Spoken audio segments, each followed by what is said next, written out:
ထမဆုံးအိမ်မက်ရဲ့ထိတ်လန့်စရာဟောကိန်းကိုကြားပြီးနောက်မှာကောသလမင်းကြီးဟာသူ့ရဲ့ဒုတိယမြောက်အိမ်မက်ကိုဆက်လက်လျှောက်ထားခဲ့ပါတယ်ဒီတစ်ခါအိမ်မက်ကတော့ပထမတစ်ခုလိုကြောက်စရာမကောင်းပေမဲ့အတိတ်ပဲကတော့ပိုပြီးထူးဆန်းနေပါတယ်ဒါဟာနောက်နာဂတ်မှာဖြစ်လာမဲ့အချိန်မတိုင်ခင်ရင့်ကျက်မှုတွေနဲ့ကိုချင်းတရားပြပြမှုတွေအကြောင်းကိုကြိုတင်နမိတ်ပြနေတာပါအခုပဲဒုတိယအိမ်မက်ရဲ့အသေးစိတ်ဝေကပ်ကိုကြည့်လိုက်ရအောင်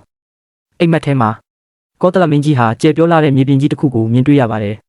အဲ့ဒီမြေပြင်ပေါ်မှာတစ်ပင်ငယ်လေးတွေနဲ့ခြုံပင်လေးတွေဟာမြေကြီးထဲကနေအရှိန်ဟုန်နဲ့ပေါက်ထွက်လာကြပါတယ်။အံ့ဩဖို့ကောင်းတာကအဲ့ဒီအပင်လေးတွေဟာတထွားတစ်ထောင်လောက်တောင်မမြင့်သေးဘူးအရွယ်မရောက်သေးဘူးဆိုပေမဲ့အားလုံးဟာအပွင့်တွေပွင့်နေကြပြီးအသီးတွေတီးနေကြတာပါ။တဘာဝတရားရဲ့စီးမြင့်တွေကိုကြော်လွန်ပြီးအချိန်မတိုင်ခင်အပွင့်ပွင့်အသီးတီးနေတဲ့ဒီမြင်ကွင်းကမင်းကြီးကိုအယမ်းပဲအံ့ဩမိစေခဲ့ပါတယ်။ဒီအိမ်မက်ကိုမြတ်စွာဘုရားရှင်ကအခုလိုပဲအတိတ်ပဲဖွင့်ဆိုခဲ့ပါတယ်မင်းကြီးဒါဟာလဲနောင်နာဂတ်မှာလူတွေရဲ့စိတ်ဓာတ်တွေပြောင်းလဲလာမယ့်အချိန်မှာဖြစ်လာမယ့်နိမိတ်ပါပဲ။နောက်တစ်ချိန်မှာလူတွေဟာလောဘဒေါသမောဟတွေအယမ်းကြီးလာကြလိမ့်မယ်။အဲ့ဒီအခါမှာသူတို့ရဲ့တက်တန်းတွေဟာလည်းတိုးတောင်းလာလိမ့်မယ်အထူးသဖြင့်ငယ်ရွယ်တဲ့မိန်းကလေးတွေဟာအရွယ်မတိုင်ခင်မှာပဲအိမ်အောင်ပြုကြပြီးသားသမီးတွေရလာကြလိမ့်မယ်အိမ်မက်ထဲကအပင်ငယ်လေးတွေအပွင့်ပွင့်အသီးသီးတလို့ပဲလူငယ်လေးတွေဟာငယ်ငယ်ရွယ်ရွယ်နဲ့ကာမဂုဏ်တွေနောက်ကိုလိုက်ကြပြီးအရွယ်မတိုင်ခင်အိမ်အောင်တဲ့ဘဝကိုရောက်သွားကြမယ့်အခြေအနေကိုဆိုလိုတာပါတဲ့မြတ်စွာဘုရားရဲ့ဟောကြားချက်ကိုဒီနေ့ခေတ်နဲ့ပြန်ကြည့်မယ်ဆိုရင်